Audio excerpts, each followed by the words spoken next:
Hi, I'm Frida, a Class C RV. This time we're headed to beautiful South Dakota. Join us in the next 2 episodes as we explore the land of infinite variety. Let's get on the road. Now this trip we've both been looking forward to for some time. Jim because he has a Navy friend to visit with in Sioux Falls, and myself because this part of the country holds a special place in my heart. Again, we have Auntie Jo washing the boys, and we will have Jim's good friend, we'll call her Sparkle, to guide us and drive us as we do not have a tow car. A super thanks to Sparkle for being our tour guide, chauffeur, nurse, and all-around good sport. Again, we're headed through Iowa. Seriously, you all really need to get a handle on everything involving your highways. Your signage is terrible. Roads are blocked off for miles with nothing going on. And what is up with the question marks on your rest stop signs? It's a real crap fest. For our first night stop, we could have stopped in Omaha and done a Cracker Barrel or a closer campground, but we didn't want to drive quite that far the first day. So we ended up in an interesting little campground called the I-29 Highway 34 campground. The interesting thing about this campground is that they always hold a couple of first-come, first-served sites open. They have a drop box with a $25 full hookup fee, no cards accepted. If you happen to be traveling to the area and need to stop for an overnight, this place is perfect. There's not much in the way of amenities, but I think they're working toward that. There's a nice new little playground there, and everything works great. The shower house is more like a pool shower house, but again, seems like they're working to make improvements. There are some seasonal campers, and we had a lovely chat with the gentleman next to us with 2 cute little dogs. The next day, we were off on our Shark Day drive. We arrived at Sparkle's house in beautiful Sioux Falls 3 hours later. What should have been a 1 3/4 hour drive ended up being 3 hours. Due to detours, if you can call them that, we ended up going over the Missouri River in Omaha 4 times before we finally figured out not to follow the signs or the stupid GPS and just use our common sense. Phew! Anyway, Sparkle has a stunning large home. I have no idea how she keeps up. She has lots of visitors during the summer and plays the hostess and tour guide to perfection. After visiting, we checked into the Sioux Falls KOA, up by the airport. More on this great campground later.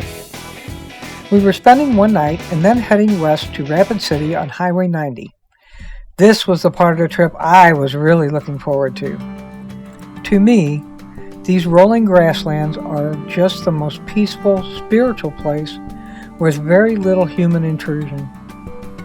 Once we made it out to the grasslands, I was so tempted just to ask Jim to pull off so I could walk through the grass, but my chance would come later. We had another 5 hours until we could rest for the night.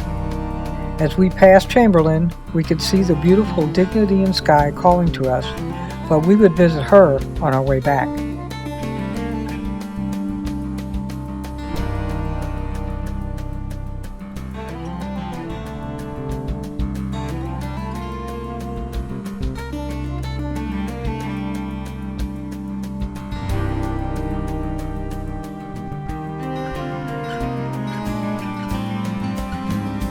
We stopped along the way as a storm raced through the area. Even this felt good to me.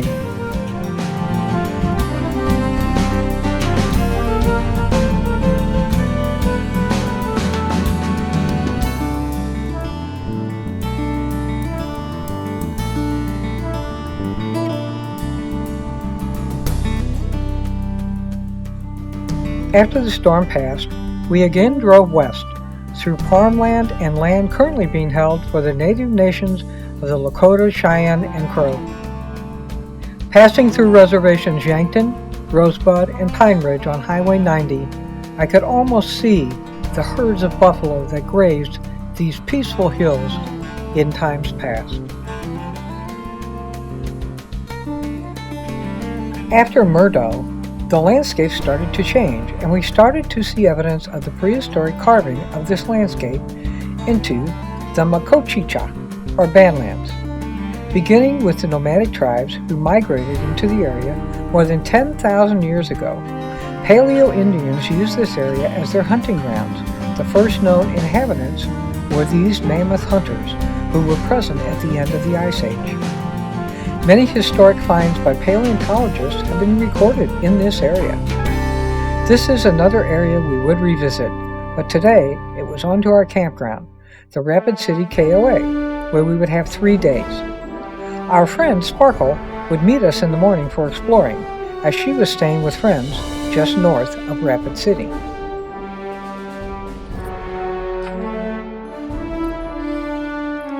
A great tip from our friend if you're going to make the rounds of Mount Rushmore, Crazy Horse, and Custer: go early.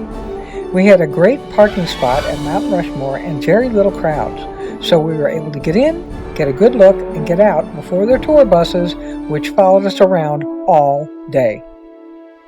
Mount Rushmore is open all year, only being closed on December 25th. The buildings are closed, but the grounds remain open.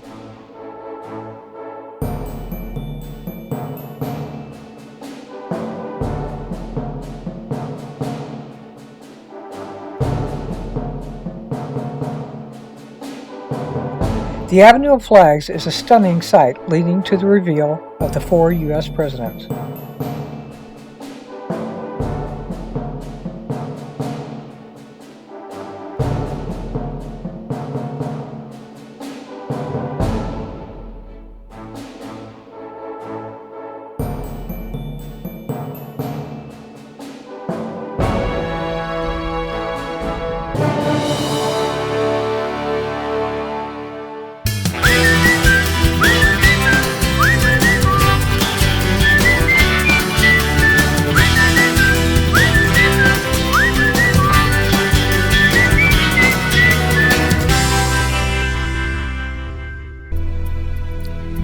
Next, we were on to the Crazy Horse Memorial.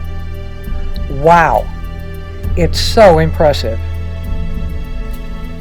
Sculptor Korchak Julkovsky attracted the attention of Chief Henry Standing Bear, who invited him to the Black Hills to carve Crazy Horse, and his children and grandchildren carry on this work 75 years later.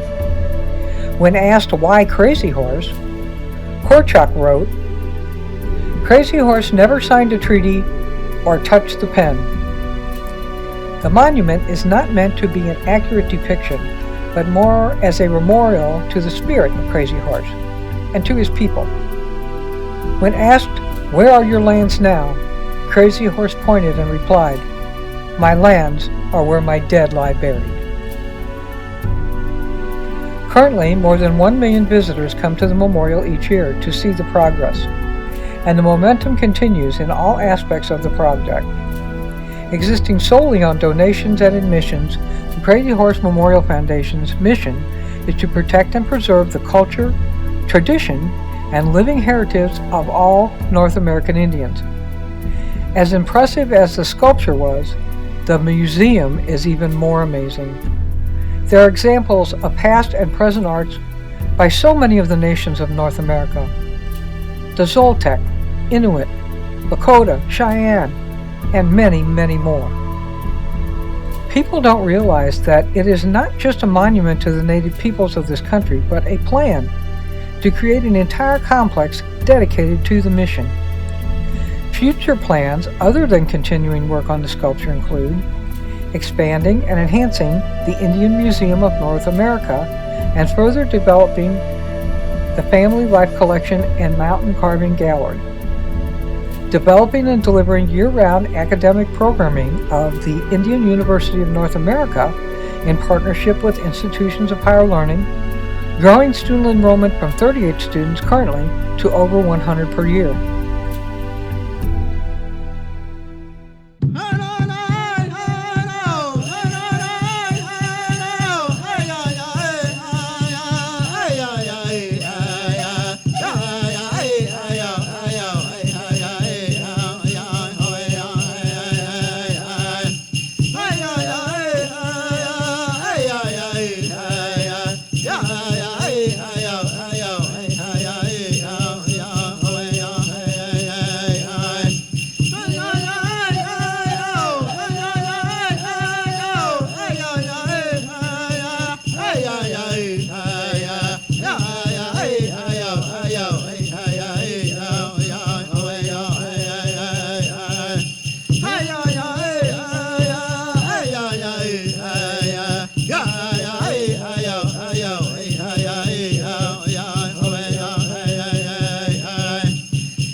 I could have spent another hour or 5 there, and we missed the bus to the base 2 times.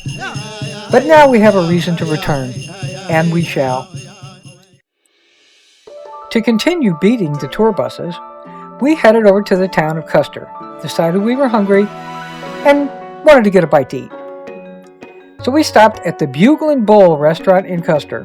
The food was good, and the service was great too. Next, we decided to take the wildlife driving tour through Custer State Park. The only bad timing decision we made that day.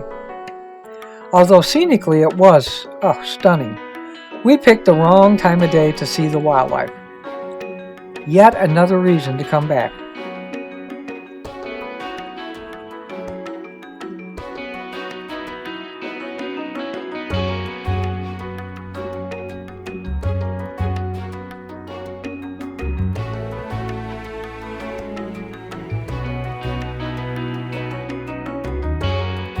Although we did see a few of these guys.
And this buffalo herd in the distance.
We parted from Sparkle for the night and got a good night's sleep. In our next episode, we visit Deadwood, Spearfish Canyon, and make a quick stop in Sturgis before heading on to Somewhere Special, then visiting our friend Dignity and Sky in Chadron, and then heading back to Sioux Falls on our way home. Don't forget to watch our other videos and like and subscribe.